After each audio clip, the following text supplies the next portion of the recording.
Introducing the Champion's Mindset, the podcast that gives your inner game a serious upgrade. Join internationally renowned mindset and performance expert, Kathryn Orford.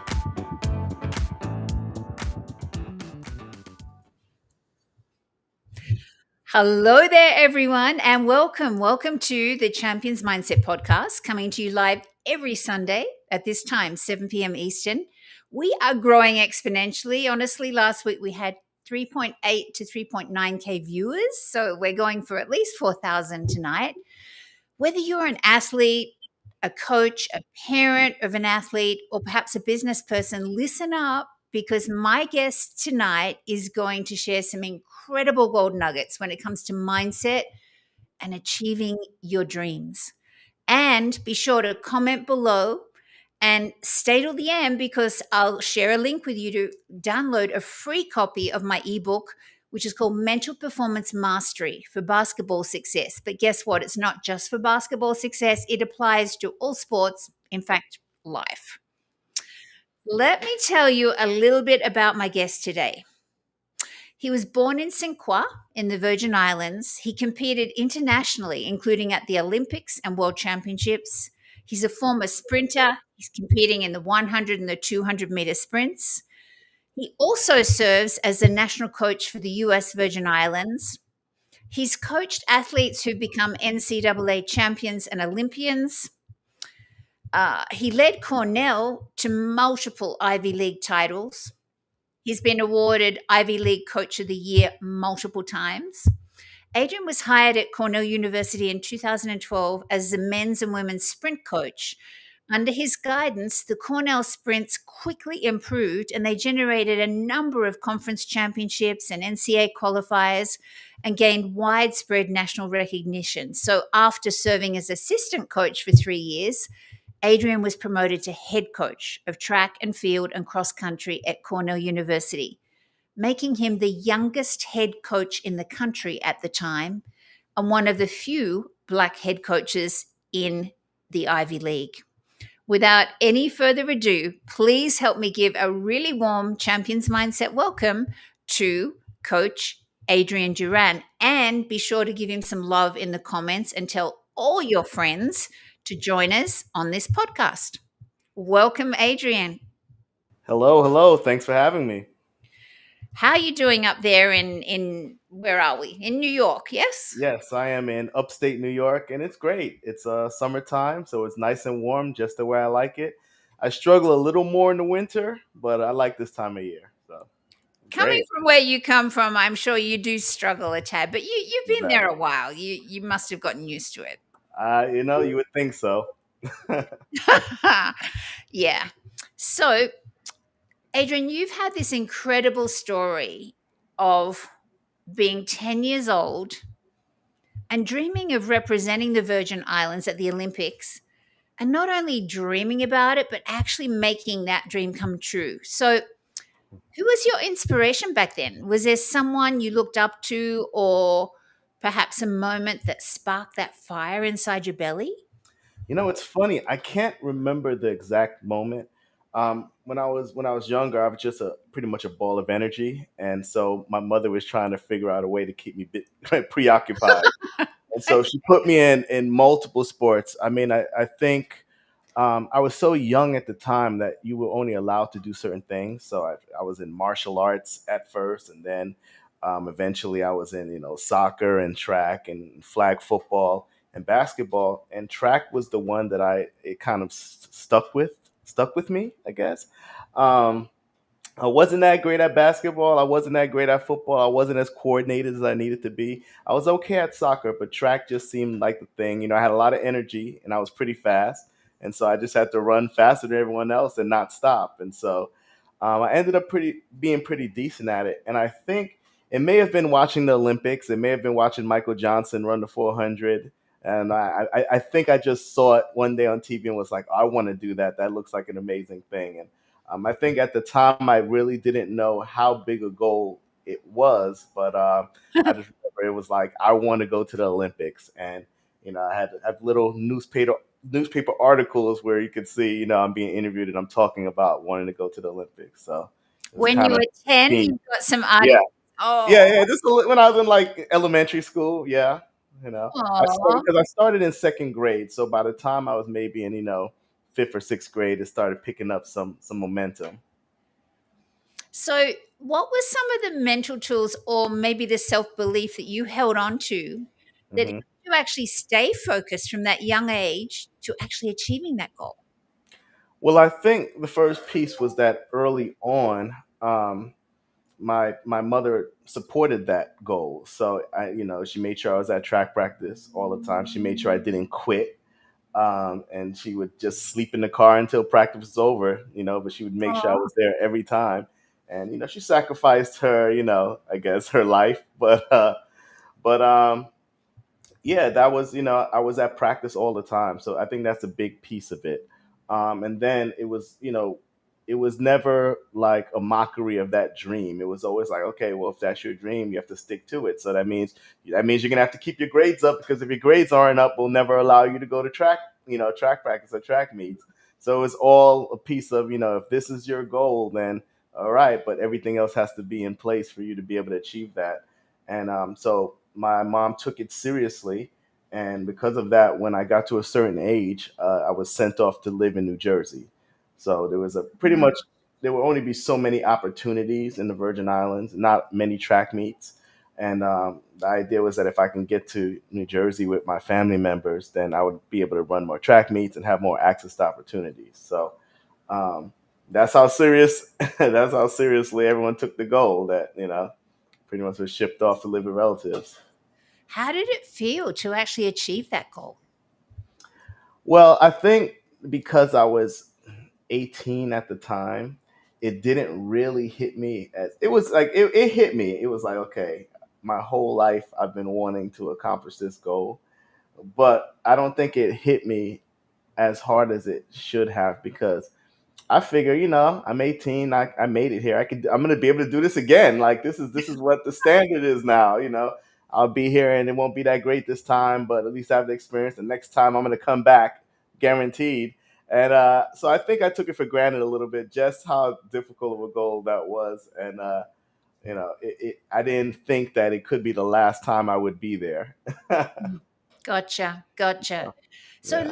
let's talk about the extraordinary athletes that you coach at Cornell. So you've coached countless high achievers, and just really, what are some of the biggest internal or mental challenges you find your athletes face today, especially those driven by that perfectionism streak that we've actually talked about? What do you think are their biggest challenges?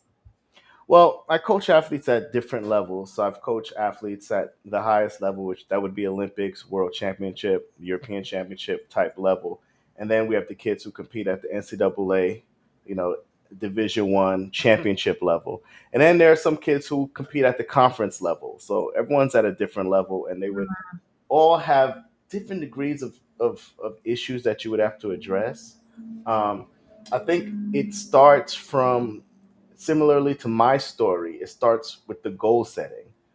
So typically, you won't find someone who's at the highest level who hasn't set a goal to be at the highest level. Sure. And I find it's more common these days for folks to not sit down and really hash out what their goal is. Um, Mm, they're kind of going with the fact that they're talented, they're good at it, and they've just stuck with it, but don't really have a destination. And you could be decent that way, but you'll never be great. So I find that the ones who are great have a goal. They're not afraid to say that goal out loud. They're mm, not embarrassed by their goal. And I feel that that's piece of it. You have to be able to just say that without being ashamed. Like that's what you believe. Um, and so at the highest level, it's not, they have the goal locked in. you know yeah. I They're find breathing it, they're living it, they're visualizing it every day. That's their total exactly. focus. Yeah. Whereas a first year in college, I would have to try to get them to you know be able to really figure out what that goal is.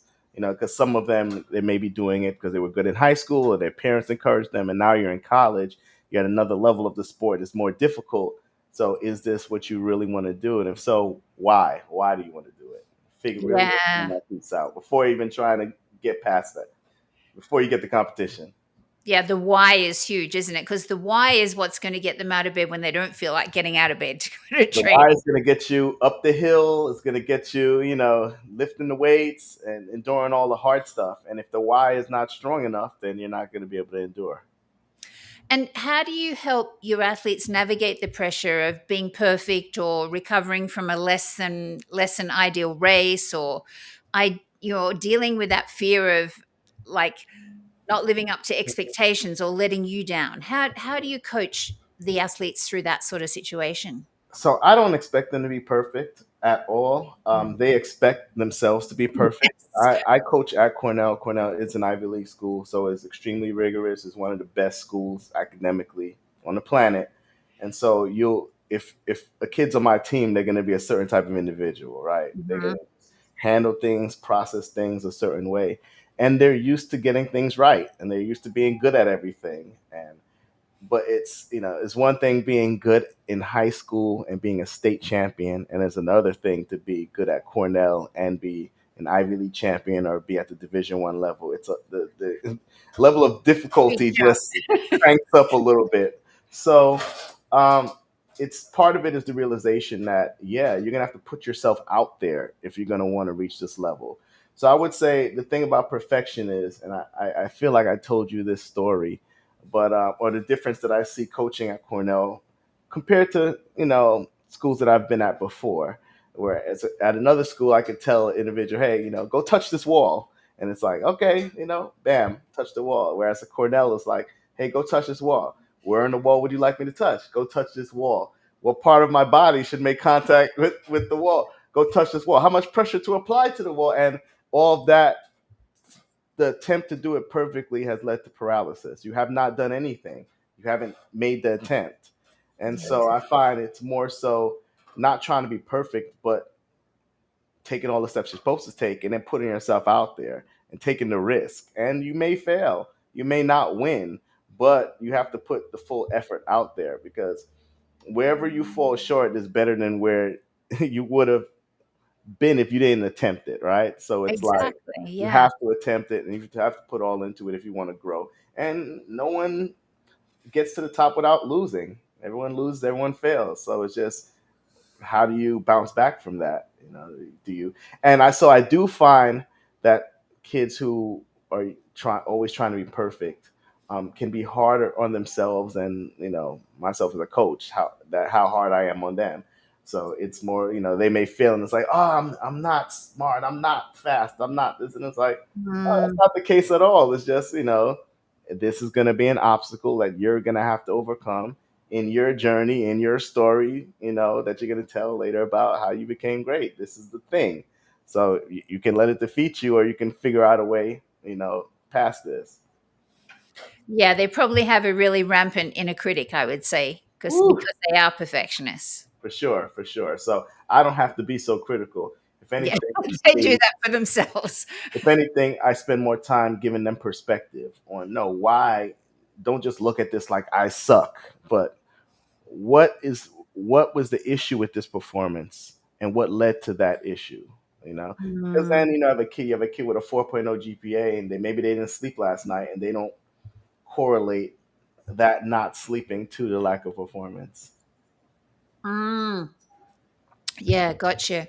So I know that you don't have this challenge at Cornell, but a lot of sports coaches that I really do speak to, and we've talked about this, they feel like this generation of athletes actually lack grit and determination. And they talk about how everyone gets a trophy kind of mindset means that young athletes aren't really taught how to struggle and fail and bounce back, or as I prefer to say, bounce forward. Because if we bounce back, we're going back to where we were, whereas we're not bringing the lesson with us. So, what's your perspective on that? And do you see that at all in track and field? Probably not with your athletes, but what's your No, thoughts on that? I would say the same complaints that everyone hears, we experience in track and field. uh, I disagree when I see coaches on, basketball or football coaches being interviewed, and they're just talking down on this generation of kids. Like, these kids are this kids are that. And I'm like, It's not like there's not an issue with the kids. The kids will work hard. The Yes. kids, my kids work very hard. If anything, I have to explain to them the value of recovery sometimes because they think more work equals success, no matter what the Mm, scenario is. Do the work. That's what they've learned. That's why they're great students. But that doesn't necessarily apply to sports because sometimes you need to rest. So I'm coaching Gen Z kids. I don't see that they don't have the ability to work. Um, you I see probably some. inspire them though too. Do you see that to me that's a key point in a coach. I don't think that we can coach this era the way that, for example, these basketball coaches were coached themselves maybe 30 years ago because it is a different generation. Well, here's the thing. I think that first you have to build a relationship with the kids. They have to trust you. Mhm. If I have a kid come day one and I'm coaching them and I'm like some of these old school coaching movies where I'm on them, then I'm gonna lose the kid. I might lose my job because their reaction to that is gonna be, whoa, this guy is crazy, he hates me. The person is that's what they're gonna interpret that as, not necessary. And I do get a little bit of that because if you're going to be successful, you have to hold kids accountable. They don't necessarily like that in all cases, and they don't understand sometimes the rules that you have, but the rules that you have, they're there for a reason. And so, I don't expect them to like me all the time. Um, so that's the piece of it. But I have to understand how to communicate with them Yeah. and meet them where they are. The generation of kids who came up in a pandemic, they were home during school. They got a lot of attention, and so they're bringing that with them. That's the environment they're used to, and I have to be the the introduction to the real world where I will give them attention, but also in that they have to understand that when you leave college, the world isn't going to give you everything that you need. So tailor your expectations a little bit. And Mhm. so I approach it like that, where I am willing to be flexible and meet them where they are, while I'm also letting them know where I am and I'm not moving from there necessarily. Like this is so I understand you need this, this, and this, but this is what it takes to win. This has not changed. And the people who win, they execute the same formula now as the folks who were winning 10 and 20 and 30 years ago. And Yeah. there's no way on earth you could tell me that a Sidney McLaughlin Maroney or does not have grit or isn't tough or doesn't work hard or isn't committed and focused. That's just as any athlete ever you know Yes. Yes. so Yeah. I think, yes, the generations are different, but what it takes to be a successful athlete has not changed. And as coaches, we have to be flexible in how we communicate and deal with the kids and see where they are and try to get them to where they need to be, rather than just being overly critical and complaining that they're not the generation of kids that you can just run into the dirt and yell at all day. Yeah. Yeah, you could run us into the dirt and you could not talk to us and we would do what we needed to do. But it was just, we also were allowed to, at 10 years old, to be outside until 6 p.m. and be gone for the whole day with no cell phones, and parents Yeah. don't know where you are. It's a different we grew up in a different environment. Yeah. Yeah. So, with so many perfectionists under your wing, what mental skills or daily rituals do you encourage your athletes to build? I talk a lot about positive self-talk. I find that, like we said before, they're overly critical, very harsh critics of themselves, and I'm usually finding myself in a position of saying, "No, that was good," like because I see the positives of, like, if they do a repetition, they run, and they're so focused on the goal. So they'll run something and they'll say, "What was the time?" And I'll tell them the time. They won't like the time. But to Mhm. me, as the coach, it was a great rep because I saw them do the things that I needed them to do in Mm. that rep to make it a valuable rep.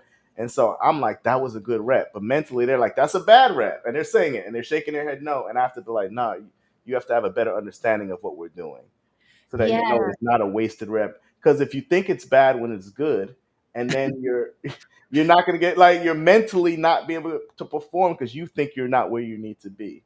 Yeah. Yeah. And I think we were talking about as well earlier in the week that they want to look at film Yeah. and they don't even know what to look for anyway. So Oh, they've got to really put their trust in you, the coach, because you know what yeah, you're seeing. yeah. I'm not a fan of film. Yeah. I understand the purpose of it, but as a coach, and I think there's a benefit that my team is very big. We have 75, 80 men. Same with women. And just my event group, sprints and hurdles, I have maybe 35 individuals that I'm coaching directly. Mm. Um, and so it's impossible for me to video. Yes. So which is good. So it's Yeah. something that I have to be able to coach without. Um, I want the kids to feel what they're doing and not have to go review footage and try to look at what I'm asking them to do. When they do a good rep, I want to be able to say, that was good. What did you feel? And then to be able to close their eyes and go back and feel different aspects of the repetition. Mm. Mm. And Not just look, because sorry. if they review the video, they're not going to, if I'm like, okay, you didn't transition well. You need to stay aggressive through your transition to top speed. And they want to look at the video. I'm like, no, you just ran the rep so you can feel what happened. So run it back and talk. And I make them tell me, because instantly they'll say they don't know. Well, that's an issue. So Yeah. stop for a second. Take your time. Be patient. Now let's talk about it. So I will take the time to do that, but not video. And that's teaching them to have the sensory acuity, like the body awareness of Yes. exactly what happened. Because if any coach, and lots of coaches know this, a lot of times a kid will do something right and it feels bad. So they don't necessarily know what the great perfect rep. They know what they're used to. So they're trying to achieve the feeling of this feels good because what it's used to. And well, that's not what we're Mm. trying to accomplish. So what we're trying to accomplish may feel different, and I want you to be able to identify the differences. Yeah, yeah. And of course, what might have worked for them to win a state championship is not going to get them to that next level. Definitely not. It just won't. Yeah, yeah. Adrian, is there a standout story you can share, maybe of an athlete who transformed their mindset or overcame that perfectionism or entitlement traps and really became unstoppable? Because I think you've coached some pretty amazing people that have created some amazing results. Did they always have that amazing mindset, or was it something that you helped them develop? Now, I would say that yes, as coaches, we absolutely help develop the mindset, but the individual has to have the tools. Um, they have to have all these different characteristics. So I coached a young man. He ended up being a European champion in the 200 meters, Mm, and Spanish national record holder in the 100, 200, 400, everything. Pretty much the fastest person in the history of Spain. And amazing. he was an engineer, so he was very organized, and he was disciplined, and so he was punctual. Um, he was analytical. Mm, Um, he had these qualities that you know the way I coach, I teach. And so we have high level conversations about what we're doing and why, so that he gained a greater understanding of those things. So and it's not so that he could become a better coach, because without me, his performance inevitably did decline, even doing the workouts that he knew from me. So but it's more so for when, as a coach, I make decisions. It's not always a pushback or you can trust the decisions that I'm making. So you don't mm. have to worry about that piece of this. This is the workout, and you understand that there's a rationale behind it, and you can go and do it. Um, and so having that understanding of the different concepts of training theory, um, those are great. So I would say that the individuals who have made it to the highest levels had a thing. They had a raw thing that you could refine. Whether and it didn't have to be the things that he has. It could be a whole different quality. But if you took champions, all have these qualities that I think as coaches we see it. For example, with him, the minute he started running faster, I started calling him the Spaniard, like off of Gladiator, the movie. Mhm. Spaniard, and I kept boosting him up, building him up. And so I Yes. remember at the Olympics, I met some of the reporters from Marco, one of the Spanish papers, and they met me, and then it was like, okay, now we understand why he walks with his chest up and his head up and with confidence, because that's how I walk. And they were like, okay, we see the the correlation here, like so. Yes. So he has. So I would say yes, these individuals have to have these characteristics, but as coaches, we have to refine them. We have to identify them and refine them. Yeah. And not only that, you just spoke into it. You have to model for them how to hold their body, how to feel confident, how to speak to themselves, their kind of, their self-talk and things like that. So, So and that's that's I the part don't. that I think a lot of coaches don't get. Do you know what I mean? It's like, I love that saying. Ed Milelet, who's this, he's got the number one podcast in the world for performance, high performance, and he says so much of what we learn as children, and I think it also applies to athletes that are being coached at the level that they're being coached, like yours, is so much is caught, not taught.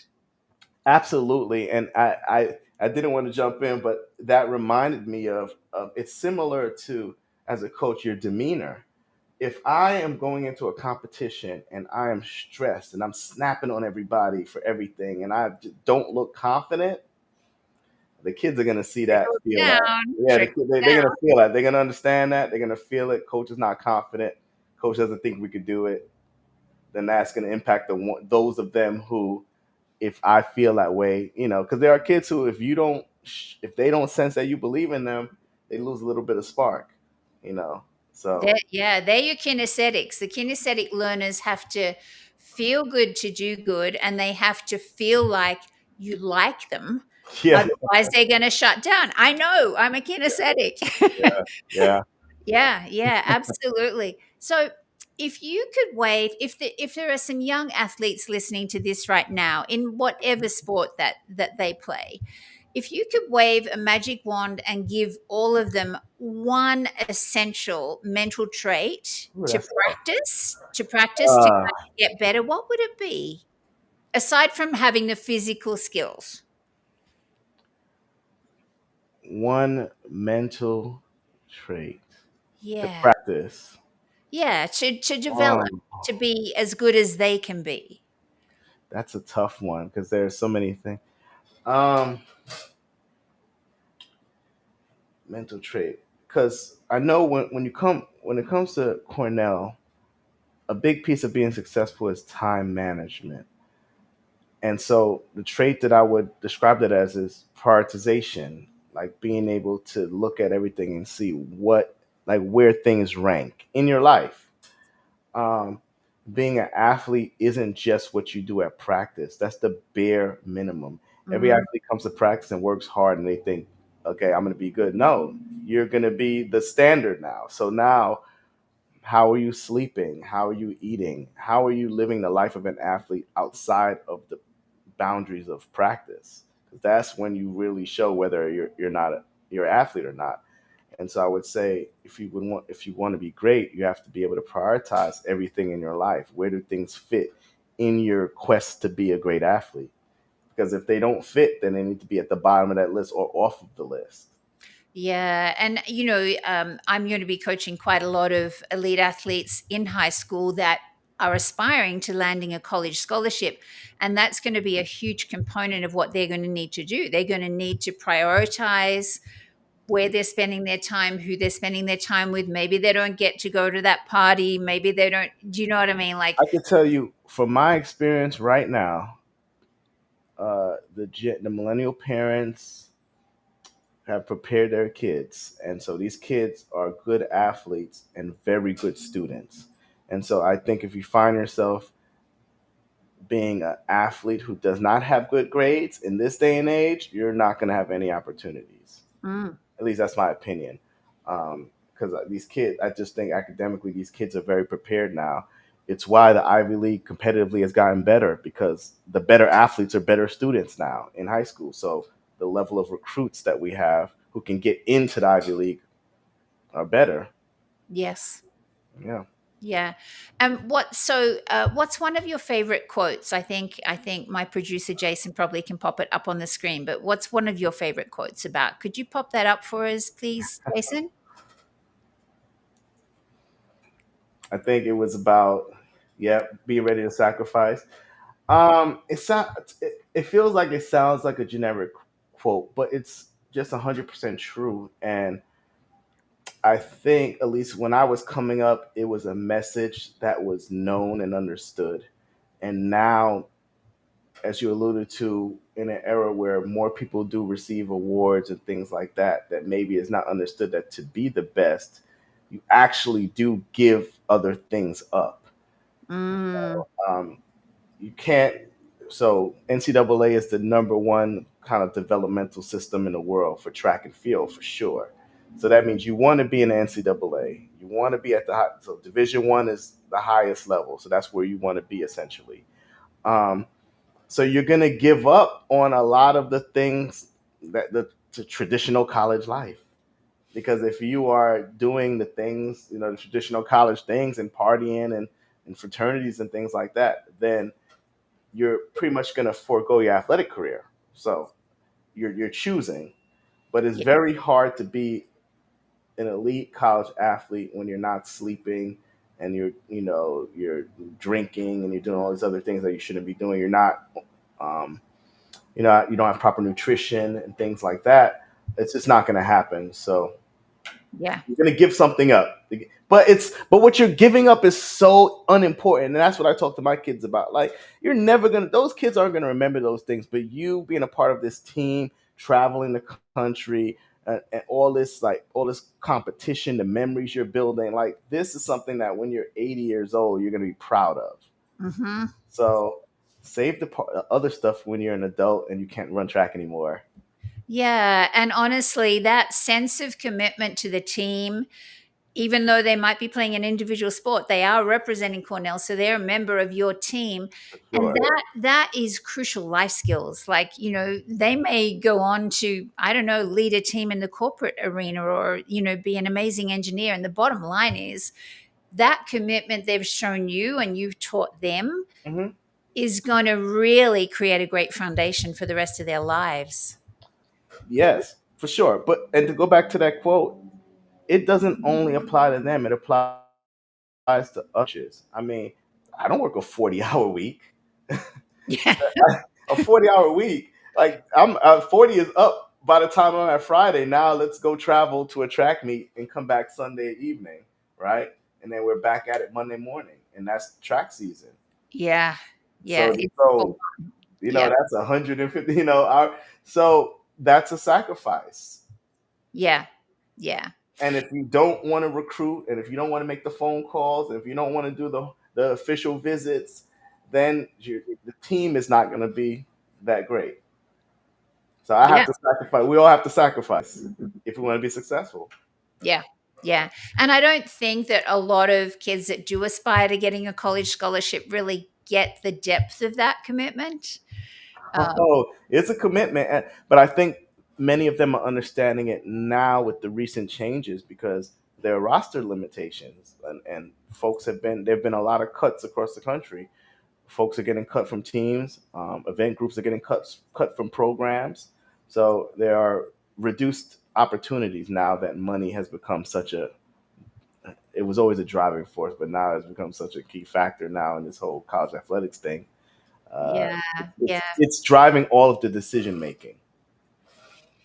Yeah. Look, we could talk for hours, but where can listeners? I think Jason can pop up your website address. Where can listeners find out more Yes, about you and what you do? Because when you have a bit of spare time, sometimes you speak as well. yes, I have my hobbies. Coming from the Virgin Islands, saying I wanted to be an Olympian, then becoming an Olympian, then becoming an Ivy League head coach, and like you said, head coach of the year, becoming an Olympic team coach. And it's like, okay, so if I can just I can make it from the Virgin Islands and accomplish these things, then other people can do it as well. And I have a belief that a lot of individuals don't accomplish things because they don't try, and they don't try because they don't really know it's possible. They see their surroundings and they just don't know it's a possible thing to do. So I like to speak when I have the opportunity to just share that message, saying like, look, this is where I came from. If I could pull it Mm. off, I could be Ivy League head coach and head coach of the year and all these things. You can do all kind of stuff if you really are just relentless and just don't give up and you just keep trying. And I could talk about all kind of failures that I've had in my life where it looked like I was going to hit a dead end.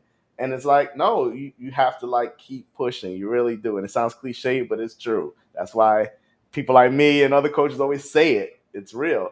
And so, Yeah, yeah, it's so not it's not a straight path to success. It's a no. it's a winding road. So I try to do speaking and things like that, different events to just share that message. So, Great. on my website, folks can book me when they want me to speak at different functions. Um, it was the same reason I created a podcast, which I have not been involved with recently, but it's still online, and it's similar to this. I talk to athletic individuals, medalists, and champions, and I have them tell their stories because all the stories are similar. So it's like, okay, so if I want to be a champion, this is what I literally have to do this, suffer for a while, and then it's like, all right, then you get past the suffering. If you can make it past the suffering, you're good. Yeah, and also you're gonna have naysayers. You're gonna have people saying, "Oh no, you'll never make it. You're not good enough," and all Yeah, that you stuff. never That listen to happened to them. me. I would never become a dancer if I listened to all that. So You never listen to them. And no. that's why I was glad as a kid people humored me with my crazy dreams because I got to the point where it didn't matter if anyone didn't think I could do it. Who cares what they think? Yes, yes. One of my favorite quotes is, if someone says to me, I can't do something, I just say it internally, but I also have a poster that I put up sometimes on my social media, and it's just watch me. Yeah, Do you know what I mean? Like, seriously. yeah, yeah. Yeah, you got to give it a shot. Yeah, Adrian, thank you so much for being my guest today, and No, thank thanks you for having me. everybody for tuning in. I'd love to get you back another time because I'd love to talk to you about what you think about this whole NIL thing as well. But we're running Oh out man. of time, and that's a whole other rabbit hole. But as promised, there's a link to download a free copy of my ebook, and remember, it applies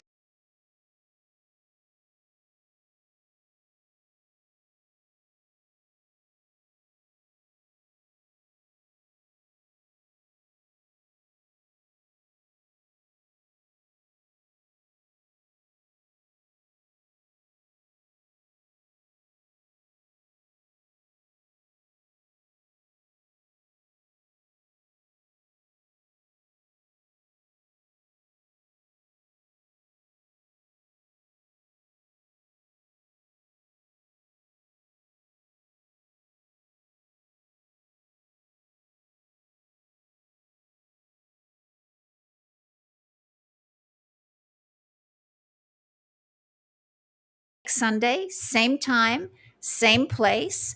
And again, share this because the more people that hear these messages, you know, the more amazing this world's going to become. So Sure. thank you so much. I really appreciate your time, and let's get you back another time. Oh yeah, absolutely. Anytime. Thanks, Adrian. Thank Ciao you. for now, everyone. Thanks for watching The Champion's Mindset with Kathryn Orford. Don't forget to like, comment, and subscribe. See you next week.